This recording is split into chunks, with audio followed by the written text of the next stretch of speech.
Olá, gente querida, bom dia você que me segue aqui no meu canal. Minha gratidão profunda por você me seguir, por você deixar o like, o seu comentário. Afinal, é isso que faz o canal crescer. Todos os dias eu agradeço a você antes de começar o vídeo de cada dia, né? Estamos aí no projeto Torpedo 365, hoje o episódio 199. 199. Amanhã estaremos completando 200 dias de vídeo, todos os dias aqui do ano de 2022. E para você que ainda não sabe o que é o projeto Torpedo 365, hoje eu vou postar um vídeo aqui explicando como nasceu o projeto, né? Como que Deus colocou isso no meu coração e a decisão de começar esse projeto nesse ano. Gratidão mais uma vez a você que está aí, que me segue. E você que não é meu seguidor ainda, ajude o canal a crescer, deixa o seu like, se inscreva, é só clicar embaixo, não custa nada, tá bom? Mas se você quiser fazer parte de uma comunidade toda especial, exclusiva, de seguidores, de membros, apoiadores do canal, você pode também optar por isso, tá? É só aderir, né, como membro da comunidade. Você contribui com uma quantia insignificante por mês, R$ 5. Você tem conteúdos exclusivos aqui no meu canal. Já está liberado um curso de liderança exclusivo para os membros apoiadores, tá bom? Bom, nós vamos para a nossa vinheta, já já eu volto então com o vídeo de hoje.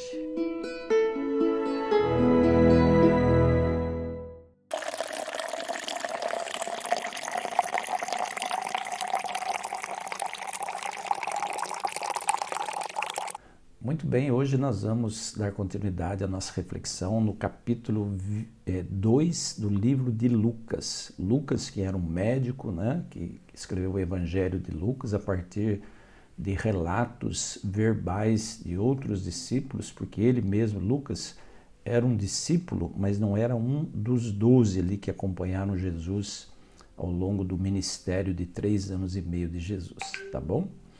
Então, gente, nós vamos lá para o capítulo 2. No capítulo 2 tem muitos detalhes que são importantes a gente ficar atentos, né? Por exemplo, nós falamos ontem de Simeão, que ficou felicíssimo ao carregar o menino Jesus no colo e falou: agora Deus pode me despedir em paz, já posso morrer tranquilo, porque os meus olhos viram o Salvador. Fala também da profetisa Ana, né? A profetisa Ana, que era uma mulher que se tornou viúva, ela se casou, ficou apenas 7 anos com o marido faleceu e ela ficou viúva o resto da sua vida. E na ocasião que Lucas menciona, ela já estava com 84 anos e a vida dela era o templo, era a oração, era a comunhão com Deus. Uma senhora já de bastante idade, né? Que nunca mais se casou.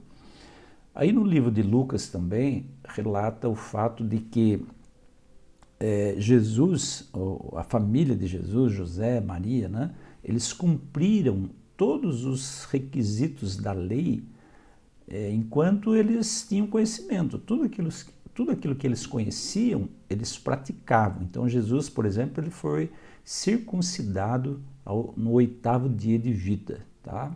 Circuncidado, nós diríamos, para quem não conhece essa expressão, né? Ele passou por aquela pequena cirurgia, né? no órgão genital, tá? A fimose, né? Digamos, ele foi operado da fimose, tá? Então essa era a cerimônia, uma cerimônia considerada sagrada pelos judeus, que era a circuncisão, chamada circuncisão, tá? E aí também fala que Jesus, que a família de Jesus, José, Maria e a família deles, todos os anos iam até Jerusalém para a festa da Páscoa. A festa da Páscoa era o evento mais importante naquele conjunto de feriados nacionais que o povo judeu observava. Eram 7 ou 8 festas, né, importantíssimas, feriados nacionais do povo judeu e a Páscoa era, entre esses feriados, o mais importante dos feriados. E todos os anos eles iam a Jerusalém para comemorar a Páscoa. E aí diz que, no versículo 42, quando Jesus tinha 12 anos de idade, eles foram até Jerusalém para comemorar a Páscoa e, com certeza, era uma grande multidão que ia até a cidade de Jerusalém, né? Pessoas vindas de todos os lugares. Atos 2, capítulo 2, se refere a essa ocasião, ao dia de Pentecostes, que era uma outra data também muito especial, mas muita gente ia até Jerusalém. Quando eles voltaram da cidade de Jerusalém para sua casa em Nazaré, porque Jesus nasceu em Belém, mas foi criado em Nazaré. E aí José e Maria perderam o menino Jesus, o adolescente agora, né, Jesus. Jesus tinha 12 anos de idade. E depois de 3 dias eles se deram conta de que tinham perdido Jesus. Jesus tinha-se, entre aspas, extraviado. E eles ficaram, evidentemente, muito preocupados, né, com o que poderia ter acontecido e voltaram até Jerusalém e eles encontraram Jesus no templo, conversando com os mestres e doutores da lei. É interessante a gente parar um pouquinho nessa parte, refletir um pouquinho sobre perder Jesus. Porque quantos de nós, às vezes, também perdemos Jesus da nossa vida, não é verdade? José e Maria, como pais, como seres humanos, eles se descuidaram um momento e, de repente, cadê Jesus? Onde foi Jesus? Cadê Yoshua? Né? E voltaram e encontraram Jesus e Maria falou, filho, o que você fez? Por que você fez isso com a gente estava preocupado. Jesus disse, vocês não sabem que eu tenho que cuidar dos negócios do meu pai? Ele estava se referindo a Deus. Né? Quando a gente lê esse texto, a gente fica pensando, Jesus ali com 12 anos já estava tendo uma certa autonomia. Mas depois dessa conversa, diz a palavra que ele voltou para Nazaré, em tudo ele era obediente a Maria e José, porque era um casal, evidentemente, servos de Deus. E eles foram escolhidos por Deus para dar uma educação ao filho, ao menino Jesus. A Bíblia silencia, após os 12 anos de idade de Jesus, a Bíblia silencia quanto à vida de Jesus, quanto ao que aconteceu com ele, o que ele fez dos 12 até os 30 anos de idade, os 20 e poucos anos de idade, né? 20 e tantos anos de idade. Depois a Bíblia volta falando do batismo, que Jesus já tinha lá 30 anos quando foi batizado. Né? É interessante notar o seguinte, Jesus foi batizado no ano 27 da nossa era, mas ele estava com 30 anos de idade. Tá? Por que essa diferença? Porque existe uma diferença no calendário, na contagem dos anos. Na verdade, a nossa era começou, entre aspas, né? 3 anos e pouquinho depois do nascimento de Jesus. Então, por isso essa diferença aí de contagem de tempo, tá? E a Bíblia silencia nesse período, dos 12 até os 30 anos de idade, quando Jesus foi batizado e começa efetivamente o seu ministério. Mas, com certeza, ele foi muito bem orientado, foi muito bem educado por José e Maria. Né? Porque no versículo 52, que é o que eu quero destacar hoje na reflexão, diz assim, Jesus ia crescendo em sabedoria, estatura e graça diante de Deus e dos homens. Olha só que interessante esse texto. Jesus ia crescendo em sabedoria, estatura e graça diante de Deus e diante dos homens. Nós temos nesse versículo um modelo de educação integral. O que é educação integral? É educação do ser humano como um todo. Porque hoje nós temos uma concepção de educação que basta educar a mente, né? Ensinar as ciências para os alunos, para os nossos filhos. É esse o papel da escola, né? Ensinar a ciência, conhecimentos científicos. Mas o modelo de educação hebraico, ele tinha a ver com a educação do ser humano como um todo.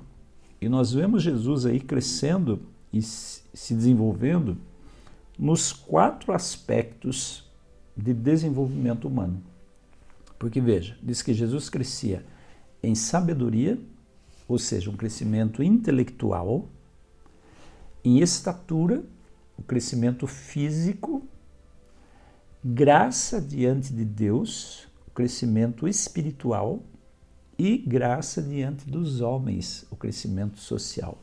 Ou seja, Jesus se desenvolvia em todos os aspectos, mentalmente, cognitivamente, fisicamente, espiritualmente e socialmente, no relacionamento com os homens e com Deus.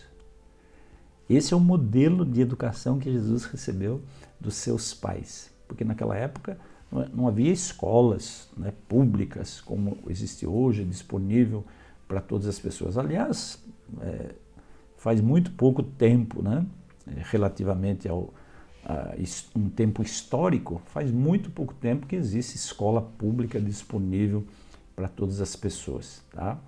Mas na época de Jesus não havia. Então a educação era prioritariamente dada em casa pelos pais. E José e Maria souberam educar Jesus de forma que ele crescesse, tanto intelectualmente, quanto fisicamente, quanto espiritualmente e quanto relacionalmente, socialmente. Isso é maravilhoso, né? Porque eu disse esses dias que os filhos não vêm com manual, mas Maria e José tinham o mais importante de tudo, que era a orientação do Espírito Santo para dar uma educação de qualidade, uma educação integral para o menino Jesus, para o seu filho. É isso que falta muitas vezes aos pais hoje, né? Não conhecimento intelectual, não conhecimento científico apenas, mas principalmente a orientação espiritual, a orientação do Espírito Santo para ter sabedoria, para saber como conduzir os filhos no caminho do bem, no caminho do Senhor, no caminho da integridade e da honestidade. Então, gente, eu quero deixar essa reflexão aí hoje com você, né? O crescimento de Jesus em todos os aspectos da sua vida é o crescimento também que nós devemos buscar para a nossa vida hoje, né?